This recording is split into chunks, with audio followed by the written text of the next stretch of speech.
for the immediate release of this minister in the Temple of God. Give us access to our money we put in the bank.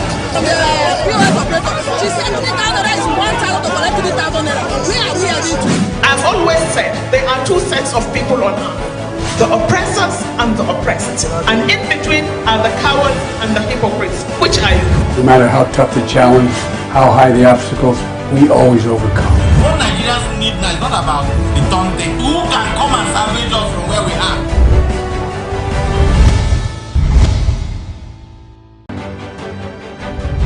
Representing people. Mr. President, my people are under siege. I will place economic stability and confidence. To condemn this act and call for the immediate release of this minister in the Temple of God. Give us access to our money we put in the bank. POS operator, she said 50,000 naira is 1,000 to collect 3,000 naira. Where are we heading to? I've always said there are two sets of people on earth, the oppressors and the oppressed. And in between are the cowards and the hypocrites. Which are you? No matter how tough the challenge, how high the obstacles, we always overcome. What Nigerians need now is not about the taunting. Who can come and salvage us from where we are? Good morning and welcome to Open Conversation on Atlantic Television Network. Open Conversation is the network's flagship political platform through which trending political news, events, and stories are discussed with stakeholders. Through these conversations, ATN uses political talks about specific issues, party system, and actor to explore hope and engender positive impacts to the society. Today on Open Conversation, we look at Rivers State. Former loyalists to Wigwe pledged loyalty to Governor Fubara. And then on to Edo State, aggrieved Guba aspirant Dekeri sue APC to court. Still on Edo State, APC chieftain urges President Tinubu to calm tensions. And then we move to Benue State. Coalition call on President Tinubu to restrain SGF. Do not go away. When I come back from this break, we'll delve right into the show. Representing people. Mr. President, my people are under siege. I will place economic stability and confidence.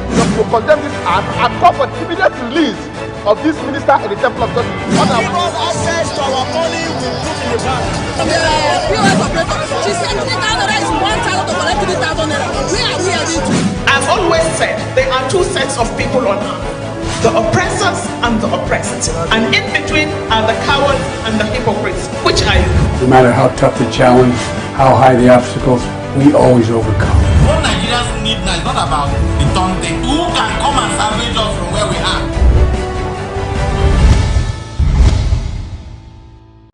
From the line across the ocean to the land beyond the mountains, through the Sahara, we bring on sport news, live analysis, expert discussions on trending stories in politics, business, socio-economy, sports, and documentaries. So catch all the updates on the happenings around the globe. Stay focused on the fact today. Only on ATN. Representing people. Mr. President, my people are under siege. I will place economic stability and confidence. To condemn this act and call for the immediate release of this minister in the Temple of God. Give us access to our money we put in the bank. POS operator, she said 50,000 naira is 1,000. Welcome back. I have with me on the show this morning Mr. Dumezo Samson. Mr. Dumezo is a political analyst. Good morning, Mr. Dumezo. Thank you so much. It's a pleasure to have you, as always. And I also have Mr. Samuel Kilsi Ado. Good morning, Mr. Samuel. Good morning, Laurentia. Thank you very much. Thank you. Mr. Samuel is also a political analyst. And on to the story. There seems to be a crack within the ranks of the Grassroots Development Initiative, a frontline political pressure group loyal to the Minister of the Federal Capital Territory, Ezenwo Nyesom Wike. This is as 12 former local government coordinators of the group have declared their support for the Rivers State Governor, Sir Simlaye Fubara. Correspondent observed that the visit came on the same day when the 12 former local government coordinators, led by their former chairman and caretaker committee chairman of Obiakpo local government area, Honorable Collins Ononwa, visited Fubara at the government house, Port Harcourt, where they pledged their loyalty to him. The duo represented coordinators from Obiakpo, Ogubolo, Port Harcourt City, Opobonkoro, Gokana, Boni, Ahoda West, Ahoda East, Oba, Ebama, Ndoni, Oyibo, Asaritoru, and Akukutoru local government areas of the state. Speaking during the visit to the governor, Onunwo said they decided to resign their leadership positions in GDI in order to join the simplified movement in the interest of Rivers people. He stated that the key mission of GDI was to protect, defend, and promote the interest of Rivers State and its people, adding that having freely given their votes and mandates to Fubara and affirmed by Supreme Court, GDI has no other option than to support the governor to succeed. In a related development, the People's Democratic Party in Rivers State has expelled the former councillor representing Rumepricom Ward 9 in Obiakpo Legislative Assembly, Honorable Prince Akko Nna, from the party. PDP in Ward 9 disclosed this in a letter signed Saturday by the PDP chairman in Obiakpo local government area, Honorable Chukwu Collins. Chukwu noted in the letter that Nna, loyal to the governor of the state, Simlayo Fubara, was accused of failing to defend himself from allegations of misappropriation and misconduct while in office. Recall that Nna, who was the leader of Obiakpo local government area legislative assembly, had resigned his office and membership of the assembly, citing high-handedness of some leaders of the People Democratic Party in the ward. Nna, who represented the Minister of Federal Capital Territory, Chief Nyeso Wikes Rumepricom and Elipranwo Ward 9 at the local government area assembly, had in a letter he addressed to the chairman of the council, Barrister George Ariolu, through the clerk of the House, Rosemary Brown, dated 7 March 2024, noted that his decision was born out of his personal conviction to align what he described as the truth in the face of the current political issues in Rivers State. Nna further cited unwarranted intimidation, marginalization, coercion, bullying, and arm twisting from some leaders in Obiakpo local government. Let me start with you, Dumezo Samson. What is your take around this whole developing story in Rivers State? First, there are two issues. Yes. The first is that 12 coordinators in 12 local government areas of the GDI had shifted their loyalty to the governor. And the second is that the local government, the councillor who represents the FCT minister, who was also the leader of the Legislative Assembly, had also resigned his membership of the House and shifted his loyalty to Governor Singh.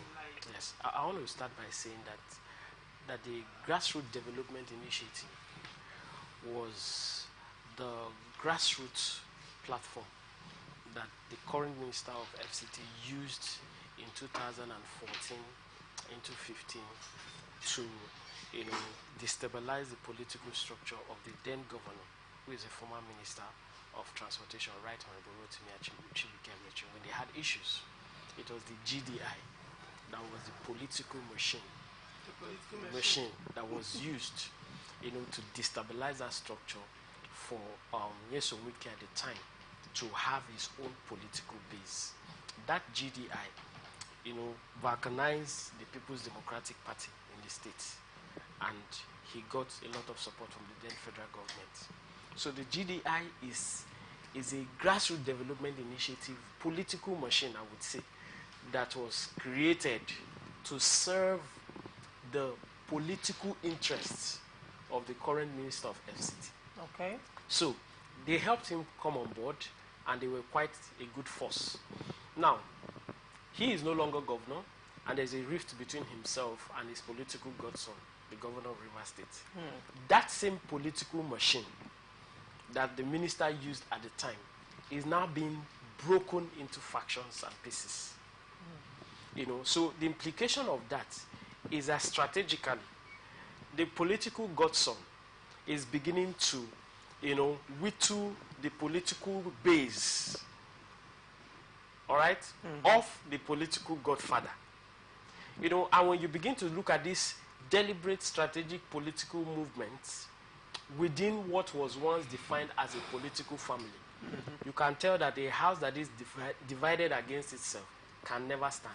That means you would have heard the minister at some point say, if I lose my base, I will become politically irrelevant. And that is what is happening. It's a process of retirement being initiated. The retirement of the FCT, yes. Political retirement. Yes, because you know, as a politician, the moment you lose your base, you become irrelevant. Because in politics, we talk about the numbers. And when we talk about the numbers, we graduate into the number of elected officers that you have. Then we move into appointed officers. Okay. Because it is believed that these elected officers, they have stratas of the society that they control within the political space. So currently, the minister is grappling to sustain his assembly loyalists. That's number one. That case is in court. Now, the minister is struggling to sustain his political loyalists within the appointment sector in the states. So the current governor is gradually changing people from strategic positions into his own loyalists. Number three, the grassroots development initiative, which is the political machine as I call it, is now being balkanized. So, you know, gradually, the governor is asserting himself as the political leader of the political structure in the states. All right? And if you ask me what the consequences are, I can tell you that the consequences are huge. Now, for who? Against the minister. All right. Because, you know, it appears that when this issue came to the fore, his interest was keeping his political base. You know, he was saying, my structure, my structure, my structure. And that structure is under a severe political attack. Okay. And if care is not taken, the minister might be forced to go into alignment with those he has once stepped on their toes for him to have a boosted political structure. Because if he does not, then he's going to... You see what's happening to the immediate former Minister of Transportation, Right Honorable Rotimi Amici. This is how the journey started. It started at 2014, where the current minister, Nyesom Wike himself, you know, brought up GDI and destabilized the political party structure. Created his own personal political machine. So now we have simplified movement. So the simplified movement is beginning to apply the simplified mathematics to the political structure of the minister. So if you look at all of these places where your assembly is almost gone, that thing is in court now. Yes. Where your appointed officers are, look at the commissioners. The current commissioners are not as powerful as they were before this issue started. Before this issue started... So they are ceremonial? They are just merely ceremonial now, because before this issue started, though this set of commissioners that were reappointed were nominated by the Minister of FCT.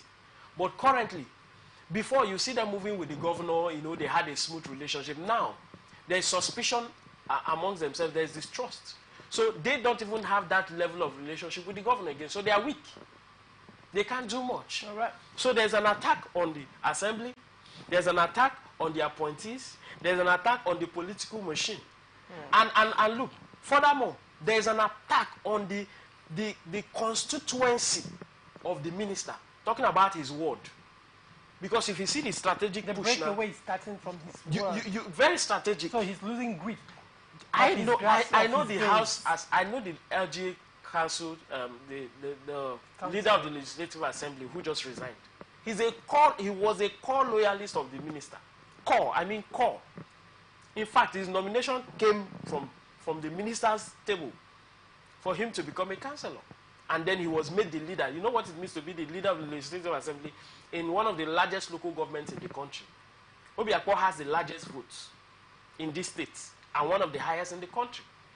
So you see now that they are beginning to break into his ward. So they have taken... very heart of his base. Yes, they've taken away, you know, the person who represents him in the local government assembly.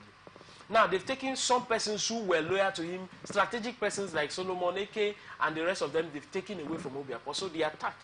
They are gradually eating the minister from his foot. All right.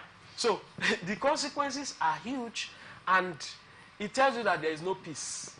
You know, the intervention I have always maintained, the intervention of the president on the River State issue was just so things does not escalate. By now, maybe they would have destroy the mansion of the minister at Ada George and maybe will shoot at themselves, but they are not doing that yet. But that political gulf is undeniably expanding. All right. All right, Mr. Samuel, what do you have to say to this? Thank you very much, Laurentia.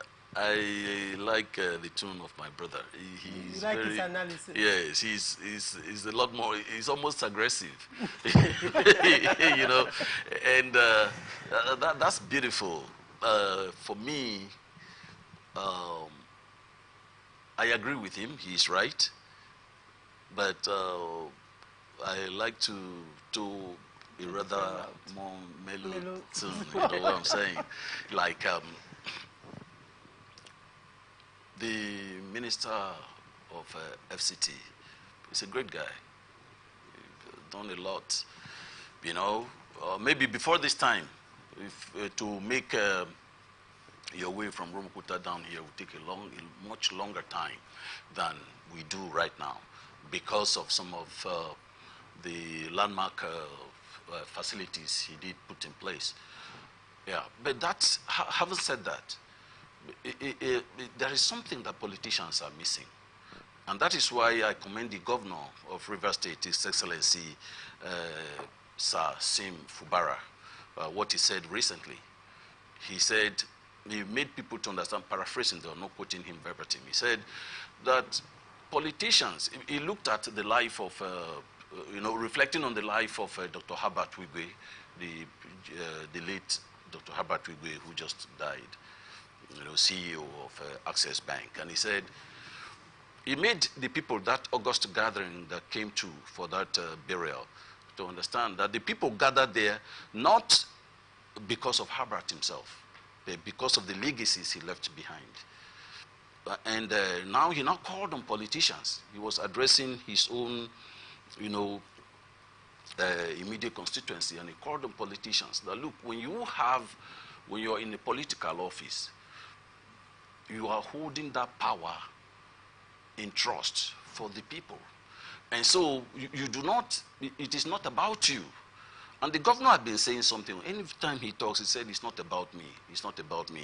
I know that politicians will give it to me, that they will give it to people to have the impression that he is not totally honest about it. But you cannot separate a man from his words. What he says, what a man says, is whom the man is. You know, and what he was saying is, all this fight and all this struggle to get to retain power and to fight over power is not necessary, because after all, it is about the upliftment of the, sorry, it is about to uplift society. And so if it is about that and you know it, then why are you fighting over it? You can only fight over it when you want to use political power as a means for self-aggrandizement. If it is personal to you, I want to do it so that I can own this, I can get that. But if it is about working for the people, to lift the people, to ensure that society becomes better because you were in office, then you don't need to fight. Whatever comes, at the end of the day, it is the people that decides who will be there for them. So, but let's come to what has happened in the GDI. I think those people who are beginning to walk away from that belligerent stance, as it were. People were, you know, they were like fighting, we are ready to fight, they will go, people will abuse the governor. That's wrong. There's no maturity in all that. So people who are beginning to turn around and say, look, we have a governor, we have respect for the governor, we have to support the governor. Even if, you see, people don't understand when they say support the governor, a lot of people, with their mind, go straight to 2027. No, that's not it.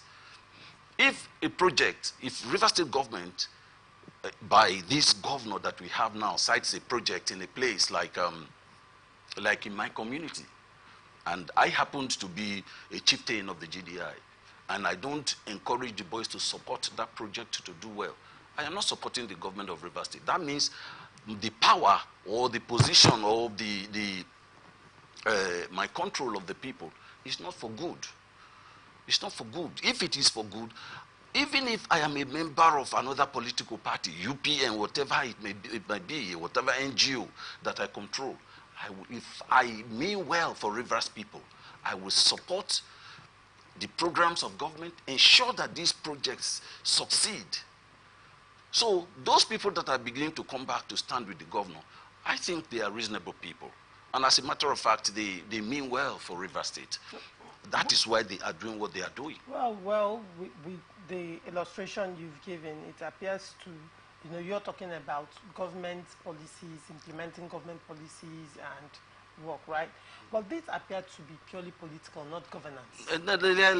Your illustration was on governance. Yes. But this appears to be a purely political move. Political. So it's cross-carpeting. This time around, it's not a political party, but let's say it's a mushroom. Like an NGO. It's like an NGO. That's what they call it. Okay. That's what they've been calling themselves. Let me borrow Mr. Dumaison, a political machine. Moving from one political machine to another political machine. Yes. So on one hand we have GDI, on the other hand we have simplified movement. Yes. So now they are cross-carpeting, if I may use that word, from GDI to simplified movement. So it's political now, it's not supporting governance. Okay. Well, I think he's saying that, every political endeavor should endear development to the people, should bring development. That's what it should be about. Yes. So he's saying that, look, that this attempt by these people, this political move, yes, this political move should rather be seen as a patronage, all right, to supporting the government to, bring their promises to fruit. Succeed in their programs, yes. But why that is also true, we must understand that this is politics. and we must understand that this is not just politics, but a special species of politics. Because Rivers politics is a special species on its own. Okay. You look at the politics of Nigeria, Rivers State politics is a special brand. It's in a class of its own. On its distinct, class of its own. Yeah. And that's why you would see that, from Peter Odili to Omehia to Rotimi Amechi to Yensom Wike and now to Sim, Rivers State is always on the news.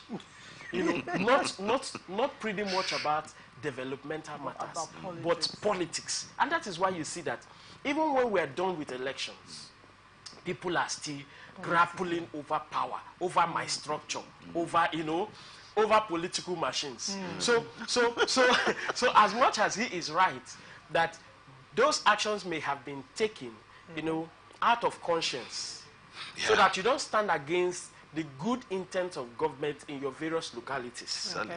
We must also recognize that these are politicians, and they are product of a special kind of politics. Reverse kind of politics. So we cannot dissociate the political interests, personal interests, away from what may seem to be a collective interest. And I want to say this, they always say that politics is all about interests. And we must recognize that, I'm sure I'm taking this analysis a little bit aggressive. It's okay. It's okay. But this is the scenario. Yeah. There is so much control of finances within the powers of the governor. So when this issue started, the assembly tried to whittle down the power of the governor in terms of control of resources. Now, it appeared that that attempt had, hit the rock, because the assembly, if you watch, they have been a little bit docile. And understanding politics, I know that they must have been a superior call to place an embargo on their actions. There may have been a call from the presidency to stop all of the nuisances. But that you cannot substantiate. Yeah. Yes, but I understand. It's an assumption. You can take it as an assumption, but I'm giving you, based on my political expertise, I'm unraveling what is behind the scene. Because how do you see that a dog that was barking daily suddenly becomes quiet? Something is happening. Water has passed under the bridge. You must take that. I'm serious. Yeah. So let's assume that there's some kind of, strong call from a strong man to these people. It has whittled down their powers somehow. So they have become a little bit subtle. They're not as aggressive as they were some weeks back. daily basis. They are changing laws. They are doing this and that. Could it also be because of the litigation challenging not the litigation. The validity No, of they were taking decisions even when that was in court, and there has not been another order that would have restrained them. Rather, what has happened, as I suspect, and which I'm quite sure of, is that there must have been a call from a strong man from a strong place. Okay. All right. So, but what I'm trying to say is that in politics, a lot of politicians are interested in what comes to the table, beyond the interests of the people. Personally, what comes to the table for me, and the minister of FCT does not have access to the kind of money he used to have as governor, so he cannot push out money the way he would. And the local government chairman may be benefiting because they have access to monthly allocation and revenues. But the GDI coordinators, what access to money do they have? The assembly members may be getting little from the minister, but the governor will pay better. Because he has, do you understand what I'm saying? So loyalty has got to shift for personal interest. So it's about the money. Who pays the piper dictating I'm trying to the let tune. my big brother understand that he may be right. But look, what is currently happening is purely deeper than undiluted political strategy to weaken the political machine of the order and strengthen yours. That's what's happening in Rivers State. And look at the concentrated effort in Obiakpo. Obiakpo has the largest votes. And the minister usually boasts, he usually boasts that Obiakpo is in control. So you feel it's a political masterstroke? I am telling you, and now they are beginning to break the ranks within Obiakpo. Look at the investments going in there to destabilize. Interesting. So maybe the traditional ruler tomorrow of Rume Precon will say I'm supporting the governor of Rivers State. Let's see. I think interesting times ahead in Rivers State sure politics. Sure thing. Interesting times Sure ahead. thing. Let's move on to Edo State. An aggrieved governorship aspirant in Edo State, Honorable Anamero Sunday Dekeri, has approached the Federal High Court in Abuja, praying it to declare him the authentic candidate of the All Progressive Congress for the impending election in the state. Dekeri, through his team of lawyers led by Chief Henry Akunebu San, equally wrote the Independent Electoral Commission, which was cited as a defendant in the matter, asking it not to recognize any other candidate presented to it by the APC pending the hearing and determination of his suit. Specifically, the plaintiff, who is a serving member of the House of Representatives, insisted that he was a valid winner of the governorship primary election the APC conducted in Edo State on February 17. He told the court that he was at the end of the primary election declared the winner by the local government returning officer, Mr. Ojo Babatunde, whom he said collected the authentic results from the polling units. According to the plaintiff, he polled a total number of 25,384 votes to defeat his closest rival, Honorable Dennis Idahosa, who scored 14,127 votes. He urged the courts to declare as invalid, wrongful, and illegal the rescheduled primary election the party held on February 22nd, which was declared in favor of Senator Monday Okpeblo. Pending the determination of the suit, the plaintiff prayed the court to restrain the INEC from recognizing or publishing Okpeblo's name as a bona fide candidate for the Edo State gubernatorial election. Now, interesting times ahead. Meanwhile, the INEC has released the deadline for the submission of names by political parties. The deadline is for 24th of March this year. And APC appears not to have settled their matter, as well as Shaibu, on the other hand, with PDP, is going head-to-head with Obaseki. Now, Dekeri has come with his own drama. How do you think this will play out in the politics of Edo State? Bearing in mind that the deadline is not far away. Well, I want to specifically address the All Progressives Congress, because currently they are the ruling party at the national level. And I see that for ease, because I personally know how President Tinubu struggled to win the last election. The party, it didn't have so much support from the party, you know, because of course there are persons who were close to former President Buhari who didn't want Tinubu to become president. So he struggled in the sense that he had to get support from other political parties. And that's where you see the integrity group of these governors of PDP led by the current minister of FCT at the time. So what the APC should be looking at is to strengthen its support base. These are not very good times for the party, because no matter how good the intentions of Mr. President is, people are grappling with the pressure of the economy right now, and it will be difficult in such circumstances to sell the party to Nigerians. So what APC ought to be doing is to build its base. They are supposed to, as much as possible, reduce to the barest minimum these kind of issues that can lead to the party not having a chance to be a part of the elections in Edo State. And they must understand that there are precedences to these issues, several of them. One of it is River State. In 2019, River State, APC was not on the ballot. Yes. And they were almost not on the ballot in 2023. Yeah. And because of the internal crisis in the All Progressives Congress in River State, it led to the weakness of the party. As of 2015, the APC was a formidable force in the state and in the region. So I perceive that Mr. President, his political intention would be to solidify his party and have a strong base, especially here in the South. But where they cannot maintain peace within the party, and we're having pre-election issues of this potency that can abort the chances of the party, it means that if another party takes over Edo State, the APC will be struggling for partnership. And there are going to be terms and conditions that will inconvenience the broad majority of APC members. For instance, if PDP wins Edo State, and they need the support of PDP to win Edo for the presidential election, because remember, this is an off-season election. Yeah. Yes, you will see that the governor will have to bring conditions to the president or the APC. If we support you, I will nominate the minister. I will nominate this, I will nominate that. By so doing, you're traded the future appointments you're supposed to give to members of your party within that state to the PDP. And that's what's going to happen. So the APC had better, as a matter of urgency, go and settle their issues behind the courts. If it gets to the court, it's going to linger. And nobody can say this is right. You can't preempt the courts.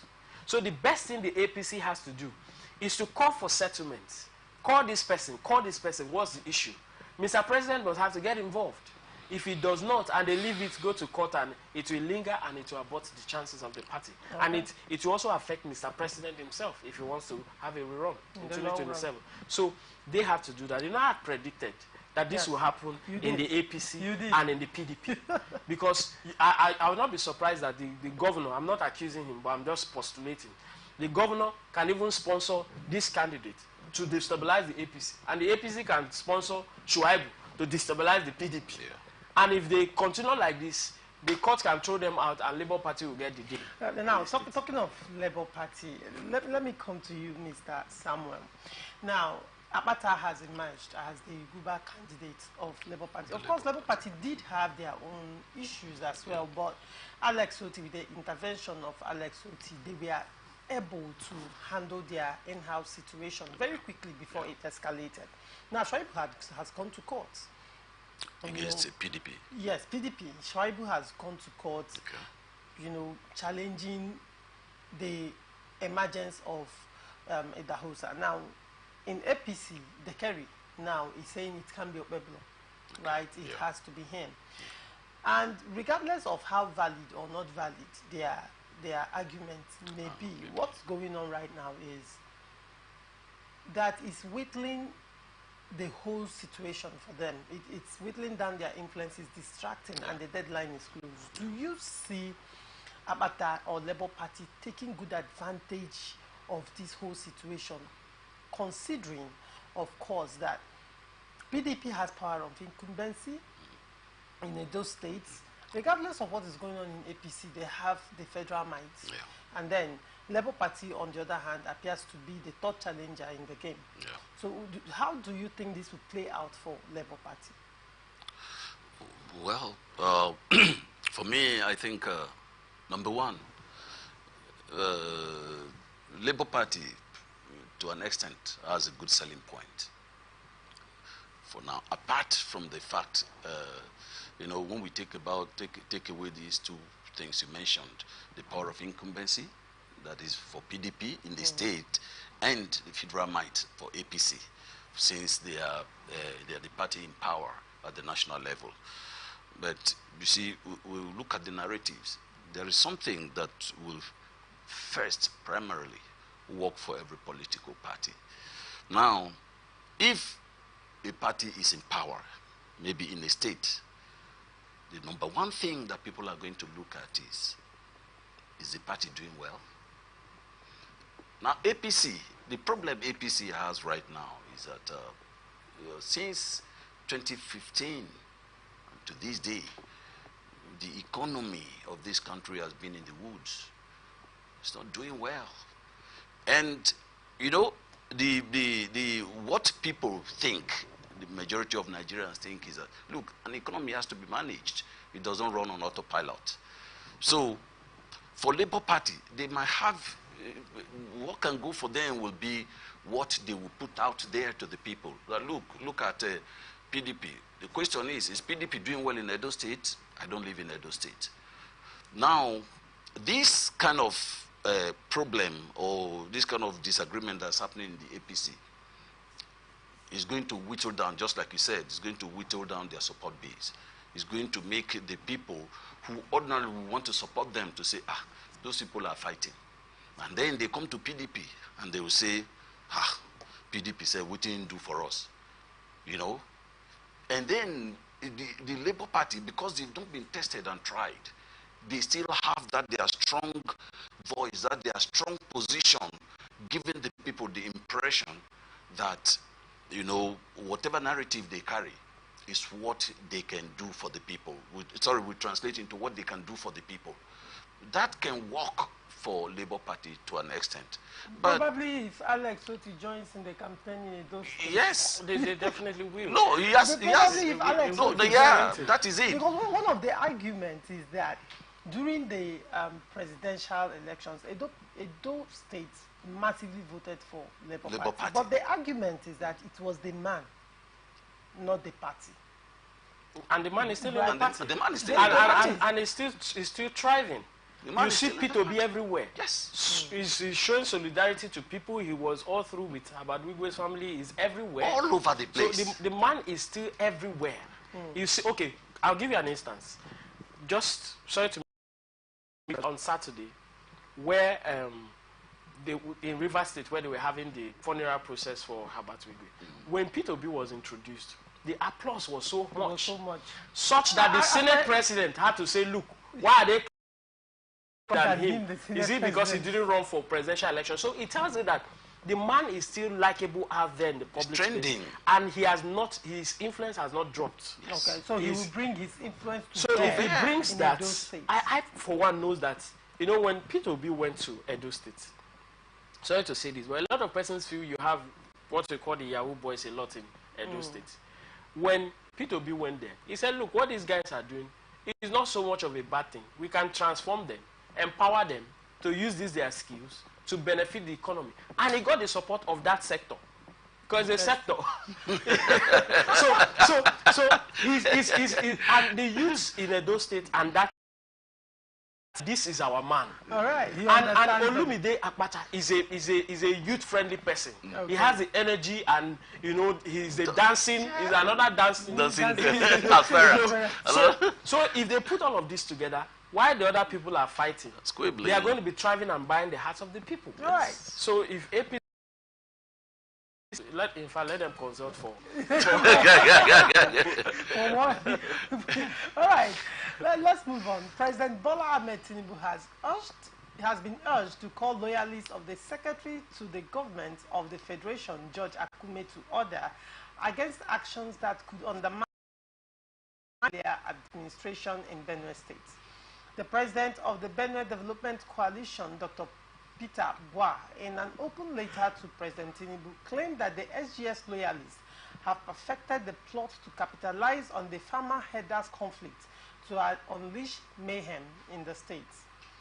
It reads, "Your you to know that despite the reality of the influx of herdsmen in Benue State, Intelligence on ground suggests that the secretary to the government of the Federation is aware of plots by his loyalists to take advantage of the herdsmen narrative and activate local militia to cause mayhem just to get at the governor and by extension your administration. The security of lives and property, Mr. President. Any attempt to politicize insecurity by any individual must be discouraged. We urge you, Mr. President, to call Senator George Akume to order for the sake of stability needed for development. Your Excellency, for your intervention for stability in Benue State. His Excellency, Father Dr. Hyacinth Alia, has expressed commitment to work for the people under the party's platform and in line with your renewed hope agenda. This group also accused the Benue State Working Committee of the ruling All Progressive Congress of working in cahoots with the SGF to They claimed that the SGF and the immediate past governor of the state, Dr. Samuel Otom, have also joined hands to destabilize Governor Alia's administration using insecurity as the major narrative. Mr. Samuel, you were smiling all through the time I was reading. I want to know what's your reaction? What's your take to this? You know, now the SGF, Akume, has been mentioned in this, and you know, attempting to get the president. I think it's unfortunate. For me, the SGF has been governor of that state. And to know that Nigeria, right now, we have a serious food insecurity problem. And to hear this kind of... now, we do not know where the truth lies. But I think that for the SGF, he has come a far way. He has come a far way, and he's, by virtue of the position he holds now, he's supposed to do everything. Everything. Doesn't matter where the problem lies. He's supposed to do everything to ensure that the president succeeds in Benue State. Because already the man who wrote that letter said it. He said that the Benue State government is by extension the governor. Yes, it's the same party platform. The governor is APC, and he's supposed to do everything. And that is what I said about what the governor of Rivers State said at the late Herbert Wigwe's funeral. When you have power, your primary concern should be about to uplift society. That is what I expect those people to be doing. That's what I expect the SGF to be doing. That's what I expect. I expect the immediate past governor, Samuel Otom, whose name has been mentioned in this matter, to be doing. That's what I expect Alia, the Reverend Father, the governor, to be doing. Everything should be geared towards ensuring that society turns around for good. Benue State, you remember, there was a time that the governor of Rivers State, the former governor of Rivers State, Chief Nyesom Wike, went to Benue State to personally help the people, to help the people when about 200 people were killed by headsmen in this kind of clash, what they call clash, this kind of terrorist acts they call clash. It was unfortunate, and right now it is still happening. And tell me, why won't we have food crisis in Nigeria when the places where food is supposed to come from, where people grow food, these people, most of them are in IDP camps. So this kind of narrative coming from Benue State is, by my estimation, very, very unfortunate. Okay. It's really unfortunate. All right, Mr. Dumezo. I totally agree with him. You know, of course, we always say that Benue is the food basket of the nation. Yes. And you agree with me, a lot of the food products come from Benue. And where there's insecurity, of course, that's going to halt production. But politicizing it. You know, politicizing it, every politician has an interest. What's happening in Benue State? I don't know if the governor is actually working, because Benue State appears to be one of the most silent states when it comes to activities of governance. I've not heard anything about Benue. And this is what the governor is doing. I've not heard. I don't know if it's not media friendly, but you know, well, probably whatever steps he's taking towards governance is being drowned by insecurity in Benue State. Is that possible? No, there are several things. We need to see, you know, we all don't live in Benue State. The only way we understand and rate what you're doing is the testimony of the people, what we see on TV. So we need to be seeing what the governor is doing. But my concern is that there are accusations on both camps. Those who are loyal to the SGF have said that the governor is highly nepotic. The appointments, a bulk of it is coming from his people, his place, lopsided appointment and all of that. Now, if that is the case, then that is unfair. And when such a thing happens, you definitely will have political crisis. Because there are persons who are not benefiting, who are going to, you know, raise alarm. You know, but one thing I have discovered in this dispensation of politics is that we believe so much in the strong man. And that is a problem. Everybody close to the president wants to show that he's a strong man. I have my states. I'm in charge of my states. I control the political structure. And it is on that basis you become relevant. And that's what's happening in the politics today, where everybody, key factor in the government of this administration, wants to prove that I'm in charge. You know, so that you heard the Minister of FCT saying, if I lose my political base, I'll become politically irrelevant. So everybody wants to be relevant. Everybody wants to prove their strengths as a strong man by having control over their states. And the SGF may not be exclusive. He also would want to show some strengths, that I'm in charge of my state. I control the governor. I control the assembly members. I control the National Assembly members. I control this, I control that. And the governor, like Sim Fubara of River State, may also be resisting. That, look, I'm the governor. Allow me to do my thing. So the perception,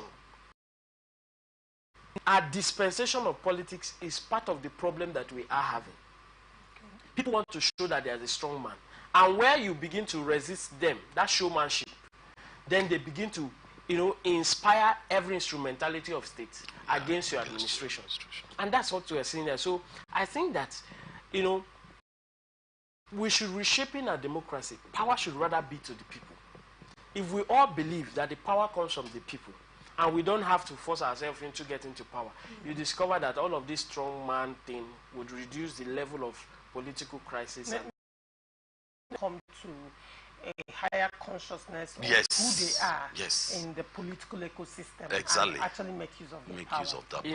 In every space, people inspire the people. People don't always know their power until they're educated to. You have, yes. So where somebody is not, no, but what we have noticed in the politics is that people incite people for their interests. And they turn against the people. Yeah.